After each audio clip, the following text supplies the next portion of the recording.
Anchor person आसमा शराजी भी हमारे साथ मौजूद हैं। आसमा, आप इस मामले को किस तरह से देख रही हैं? एक और साबिक वजीर आजम को सजा सुना दी गई है और क्या यही फैसला एक्सपेक्टेड था? देखिए, ये कोई बहुत अच्छा दिन नहीं है, ये कोई बहुत अच्छी खबर नहीं है कि एक और सिविलियन वजीर आजम जो है उनके खिलाफ ये कार्रवाई की गई है।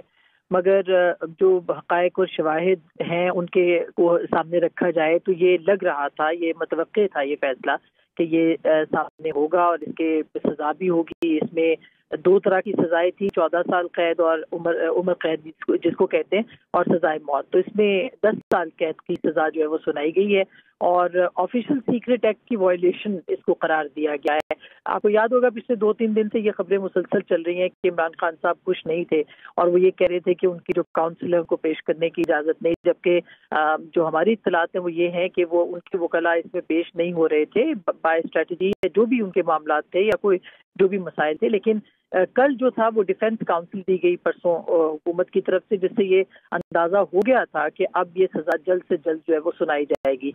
और कल रात देर तक इसकी जो है वो समाअत होती रही और आज सुबह जो है ये फैसला जो है वो सुना दिया गया है। तो यकीनी तौर पर इमरान खान साहब इसको चैलेंज करेंगे और हाई कोर्ट में करेंगे। ऑलरेडी कल की जो आज सुबह उनकी जो बहन है उन्होंने भी एक और पिटीशन डाली है सुप्रीम हाई कोर्ट के अंदर। तो हो सकता है कि इस मामले को इस तरह से देखा जाए। लेकिन साइफर का जो बैकग्राउंड है वो बड़ा दिलचस्प भी है और पहली बार शायद पाकिस्तान के अंदर इस तरह की कार्रवाई किसी साबिक वजीर आजम पे हुई है, क्योंकि एक जो मरासला था उसका आना, डिकोड होने से पहले अब ये फैसला देखना पड़ेगा कि उसमें क्या क्या लिखा गया है। उसको पब्लिक किए जाने का इल्ज़ाम था इमरान खान साहब के ऊपर और वो जो था उसको सियासी मकासद के लिए इस्तेमाल करने का भी इल्ज़ाम था और इसके बाद फिर उसका गुम जाना भी एक मामला था जो कि अदालत के पेश नज़र था। तो ये तीनों मामला थे जो कि संगीन नौइयत के बताए गए हैं, समझे जाते हैं और कानून के तहत कहा जाता है कि ये ऑफिशियल सीक्रेट एक्ट की जो वायलेशन है। तो अब उसके ऊपर देखना ये है कि जो फैसला आया है उसके नुकात क्या है, मदरजात क्या है, किस चीज़ को बुनियाद बना के 10 साल कैद की जो सज़ा है दोनों को, वज़ीर ख़ारजा उस वक्त के और वज़ीर आज़म उस वक्त के, उन दोनों को सुनाई गई है। लेकिन इमरान खान साहब खुद एतराफ़ कर चुके थे कि ये साइफर उनसे गुम हो चुका है और आज़म खान साहब ने जो बयान दिया था वो भी बड़ा दिलचस्प था। उन्होंने भी ये कहा कि उनके वहाँ मौजूदगी तक जो है वो साइफर नहीं मिला था और उन्होंने ये कहा कि 1 साल की मुद्दत होती है किसी भी वज़ीर आज़म के पास कि वो उसको रख सके और 2023 में ये मुद्दत भी ख़त्म हो चुकी थी और इमरान खान साहब उसको रिप्रोड्यूस नहीं कर पाए थे। जबकि वज़ारत ख़ारजा ये कहती है कि चूँकि उसके ऊपर नंबर होता है और वो नंबर मौजूद है लिहाजा उसको तलाशा जा सकता है, ये नामुमकिन नहीं है और नहीं था उसको तलाशना। तो ये एक पहली नौइयत है इस तरह के केस की कि कोई वज़ीर आज़म के पास डॉक्यूमेंट गया है और फिर आपने देखा कि जो लीक्ड ऑडियोज थी जिसमें उसको जिस तरह से वो कहा गया कि इसको इस्तेमाल करना है, सियासी मकासद के लिए इस्तेमाल करना है। पूरा नैरेटिव जो था वो पाकिस्तान तहरीक इंसाफ ने इस साइफर की बुनियाद पे खड़ा किया था।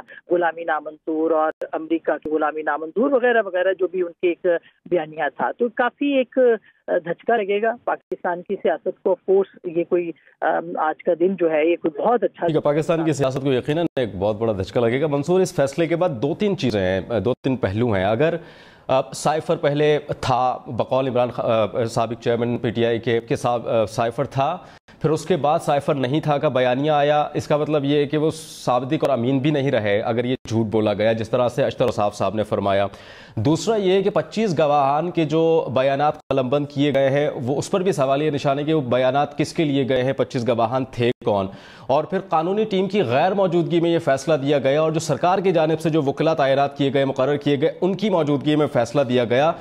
आपने भी ये फरमाया कि उजलत में ये फैसला हुआ, इसकी वजूहात क्या है? फिर उसके बाद तो कानूनी टीम की जो बहुत सारी चीज़ें हैं उस पर भी मैं फिर आपसे बात करना चाहूँगा। ये बता दीजिएगा कि ये इतनी उजलत क्यों थी फिर? देखिए, ये तो हकीकत है कि पिछले चंद दिनों से जो कार्रवाई चल रही थी उसके अंदर एक अननेसेसरी हेस्ट जो है वो अननेसेसरी जल्दबाजी का एक सिलसिला जो है वो नजर आ रहा था। अब ये क्यों था, मैं जाहिर बात है मैं स्पेकुलेट तो मैं करना नहीं चाहता, साथ ही इलेक्शंस भी जो है वो सामने, लेकिन ये बात तो जुबान ज़द-ए-आम थी इस्लामाबाद के हल्कों में कि इलेक्शन से पहले मोस्ट प्रॉब्ली साइफर केस का फैसला जो है वो आ ही जाएगा। اور वैसे ही हुआ है कि वो फैसला सामने आ गया। अब जाहिर बात है ये बात भी सारे ही मेरे ख्याल में जानते थे, ये कोई हिडन सीक्रेट नहीं है कि सबको पता था कि इमरान खान साहब जो है वो इलेक्शन से पहले किसी सूरत आपको जेल से बाहर कैंपेनिंग करते हुए सड़कों पे कहीं भी नजर नहीं आएंगे, वो भी वैसे ही हुआ है। तीसरी बात ये कि ये जो अभी बात हो रही थी कि उनके अपने कौंसल्स को इजाजत नहीं दी गई इस सिलसिले में जिरा करने की, ये बात इमरान खान साहब की फेवर में जा सकती है, लेकिन सवाल ये है कि क्या ये भी एक उनका अपना टैक्टिक था, अपने ही वकीलों को डिलिबरेटली आपने टिकट्स दिए और वो जाके इलेक्शन कैंपेन से बिजी हो जाए।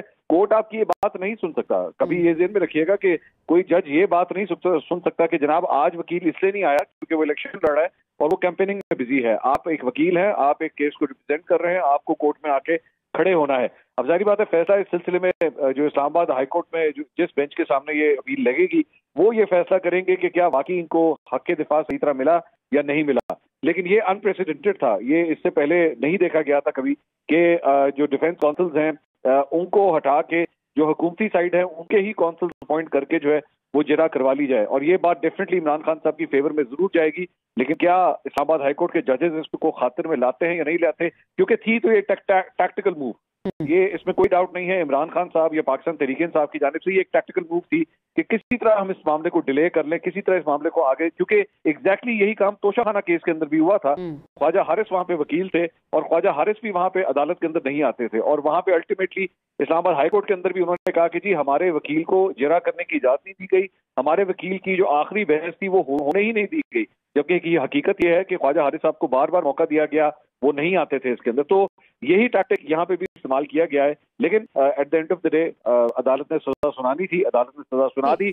अलबत्ता ये भी कहा जा रहा था कि कहीं फांसी की सजा ना सुना दी जाए, ये भी ज़हन में रखिएगा, क्योंकि अलीमा खान जो उनकी बहन है उन्होंने यहाँ तक बात कह दी थी कि जी हो सकता है फांसी की सजा सुना दी जाए, वो कम से कम नहीं हुआ, 10-10 साल कैद की सजा सुनाई गई है। ठीक है, हमारे साथ ही रहेगा।